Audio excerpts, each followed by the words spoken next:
But I will talk a little bit about his life now, and why, in my opinion, I think this novel is double tragic, very, very tragic. And I use tragic in a very not as sad. I don't use tragic as sad. I use the word tragic. Mm-hmm. I love tragedy, by the way. I think life, in a way, is a tragedy. But I use the word I use the word tragedy in a more literary sense. Um, in a way, Could you it's, please elaborate more? for example, if you think of it, we are here in life. We didn't really choose to be here, right? I mean, did anyone take your permission to put you here? Did you We put did. your? Did we? Okay, I'm too weird. No, we didn't. Okay, go on.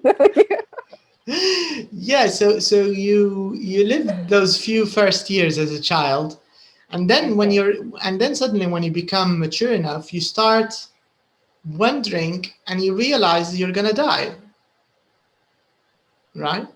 Okay. And this is kind of a reality, and we're the only creatures, as far as we know, that are aware that we're gonna die.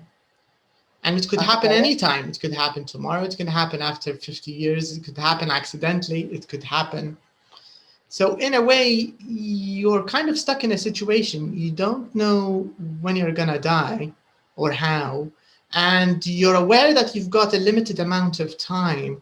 And each day passes on. You're weaker, you're older, you're more helpless, you're more likely to get ill, and you're just basically heading towards your death. All right. Thank you. So I'm just saying that if you think of life in this way, it is tragic, but you have to sort of create something, some kind of meaning in this life to counter this realization. And then that's why we have all kinds of systems. That's why we have work, we have family, we have love, we have religion, we have the belief in afterlife. And this is different depending on your religion. Do you get the idea? So you can Yeah, you see. killed all the motivation work I was doing the rest of the week. Take it in a comical way. There's actually a nice video I'll send you later. It's called the video is called Optimistic Nihilism. Optimistic Nihilism. Is there any optimistic thing behind this? It's actually, in a way, it summarized what I said, but in a much more I optimistic was way. working hardly to motivate myself. Oh my God. No, actually, what I said it should motivate you even more. It should Yeah, work. It should really. work. Yeah, it should work in the other way because we've got limited time. We need to do things as fast as we can and to be as productive By as the we way, can. we have limited time is kind of a symbol or a theme in the novel, yes? It is youth. Yes, Yeah, it is a the theme. limitation. Yeah, yeah. True. And Lord Henry, he's the one who started, poking at Dorian Gray. He told him, your beauty and your youth is, it's slowly draining away, going away. And that's why we need to create something more than just our appearances, something more solid, a foundation, and, an anchor that gives us meaning in this life. So there is some work involved. So in a way, a tragedy is something where it feels like for the individual involved in the tragedy, it's the end, right? So for example, for Dorian Gray, the character, it was the end. But for the viewer or for the spectator, which is us, the reader, there's a huge meaning, a huge gain for this sacrifice. Do you get the idea? And I don't know if Mm-hmm. it makes sense, because whatever we get from this tragedy is life affirming for us. It's not only a lesson, but it's a kind of there's a word, I think it's Greek. It's called catharsis. Catharsis. Catharsis. Catharsis. This word in Greek, it means, they use it in English. Catharsis. It's like the feeling when you, for example, why do people like like tragedies? Why are we drawn to tragedies? I want your opinion. What do you think? For example, because I have the same feeling you have towards this novel. It moved me a lot, and I was, for a while not sure what to make out of it, but it moved me. That's what happened. But why? Why does tragedy move us? For example, the way that Dorian Gray died, when he ripped the painting and found himself dead, right? Why is this moving? Why does it affect us? What I do you see think? it in a way as an open eye. You mean in a way as a lesson? Reminder, Okay, reminder of what? uh, because sometimes we get busy in life and we forget to think. We are just involved in living, rushing for things and trying to find. So sometimes, like you don't have time to think or to ask yourself certain questions. But when you watch this type of tragedy, I guess uh, it will stop you here and there to ask, like, what if, why this, why that, and it gives you certain feelings. Um,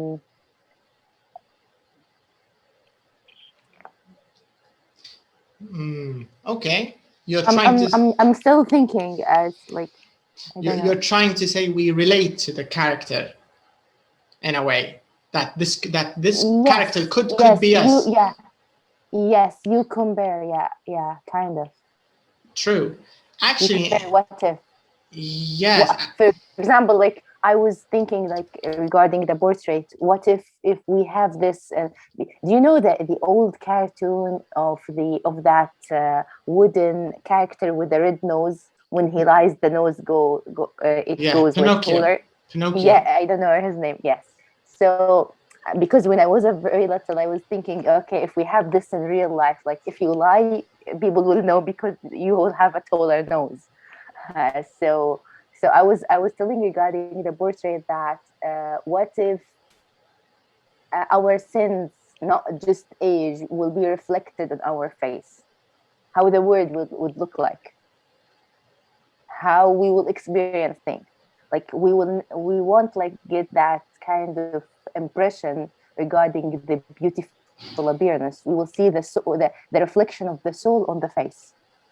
Mm, And why people try to hide their souls as well, even though they appear like they are careless and they don't give attention if this will hurt or will make like any negative effect on others, but actually they are ashamed of these types of souls. true. And I think this is the main difference. Actually, you just touched on a very important point. This is the main difference between Dorian and Lord Henry, because Lord Henry is Yes, just a philosophy. demon. He's just in theory. He's just talking and promoting in theory. He never did any of the things he. In a way, he's a hypocrite. He promoted this way Yes, of life, but he never practiced it. Dorian, on the other hand, he practiced it to the very end, to its logical yes, conclusion, right? yes, and it kept it open for the yellow book, what he gave him, what like Lord Henry gave to Dorian. Hmm. Actually, And the do you know what it represents? The Yellow Book. What do you think it no, represents? no, nothing. Yeah, yeah, I was curious. Mm. Okay, so the Yellow Book represents a philosophy called hedonism. Hedonism. Okay, So what is that? hedonism means giving access or giving an okay to every desire you have on your mind. There's absolutely there's no. Everything is allowed. Everything is accepted. It's a life of desire and pleasure. You feel like eating this, Mhm. go ahead. You feel like doing this, go ahead.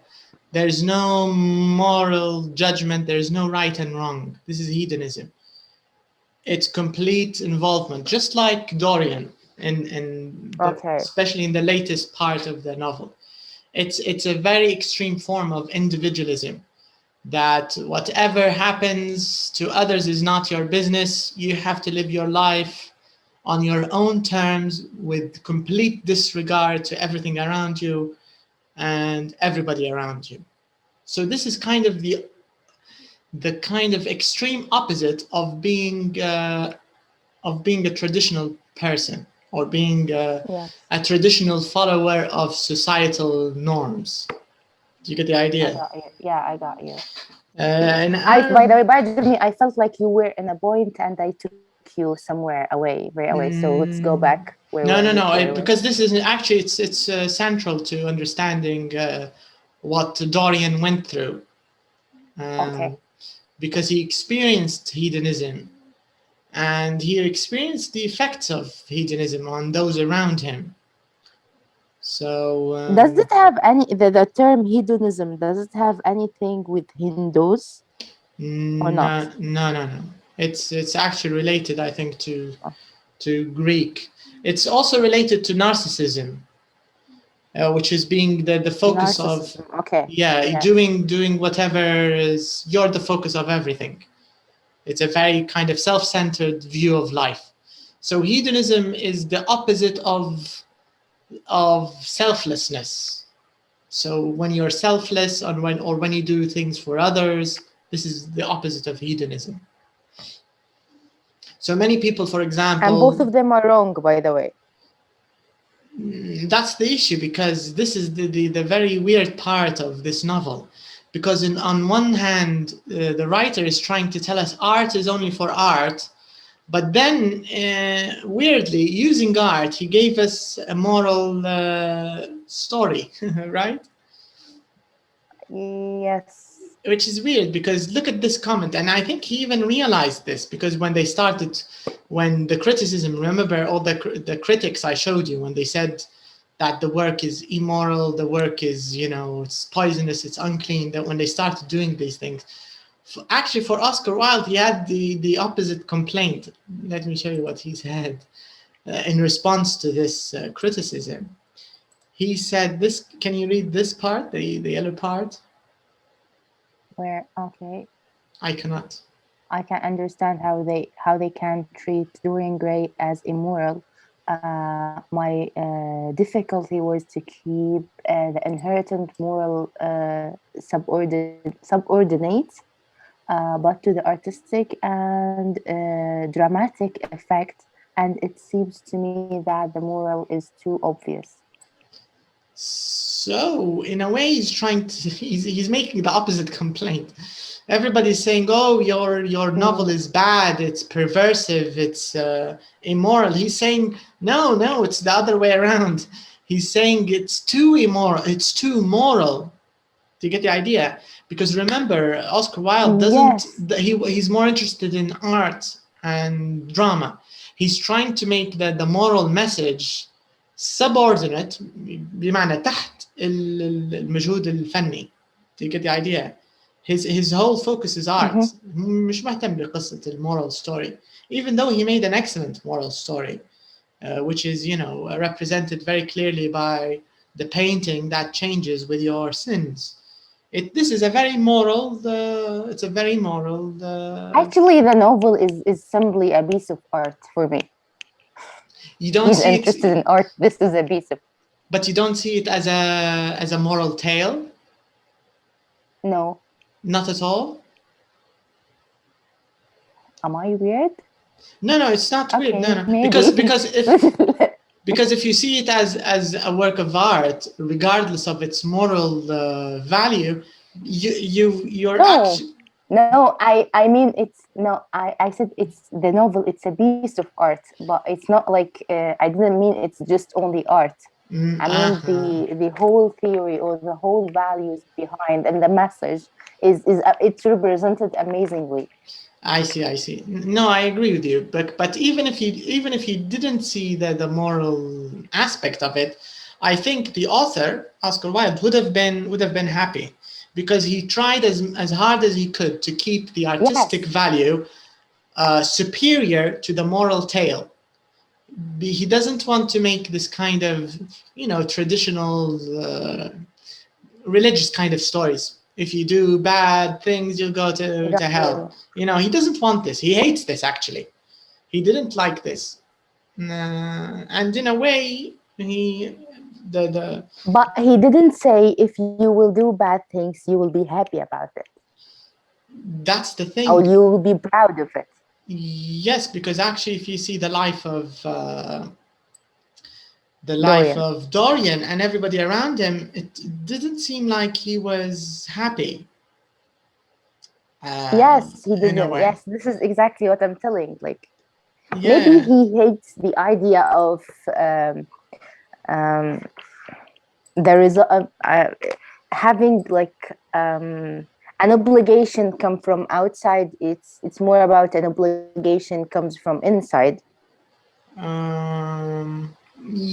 Maybe yes, because with hedonism, the philosophy of life of extreme individualism, it's it's experimenting to the extreme, and especially when Dorian got this opportunity through the painting, that in a way the painting served as a safety net, right? It took away all Mm-hmm. the bad effects of his life choices. So this allowed him to experiment more and more. Do you get the idea? So he, in a way, Okay, I got you. he had this privilege of experiencing or living his life philosophy without consequences. But for us normal people, if we do this, we will suffer the consequences. If you hang out with bad people, if you do drugs, if you will naturally pay the price. And you can see this clearly with the life of celebrities. They die very commonly from drug abuse, overdose, alcoholism, suicides. There's so many Hollywood A celebrities who die from these things, and you have to wonder why. Why would someone who has everything kill himself or kill herself, right? So it's almost strange, but it happens. What are everything? That's everything that we want, which is fame, which is money, pleasure, anything you want, anything which you would like, they can have it, they can afford it. Do you like money? They have it. Do you like good food? They have it. Do you like a good husband, a good partner? They have it. But They have I it. think they don't have themselves. This is a good point. Exactly true. Exactly right. In a way, they don't have themselves. And I think Dorian, he went through a bit of a crisis. The painting, he couldn't recognize who he was anymore, right? Yes. He changed so much from how he started. And this could be a very good explanation of why he committed this act of suicide. By destroying himself, his image, he destroyed himself, who he is. Yes, he killed himself. Yes. So you've got a point there.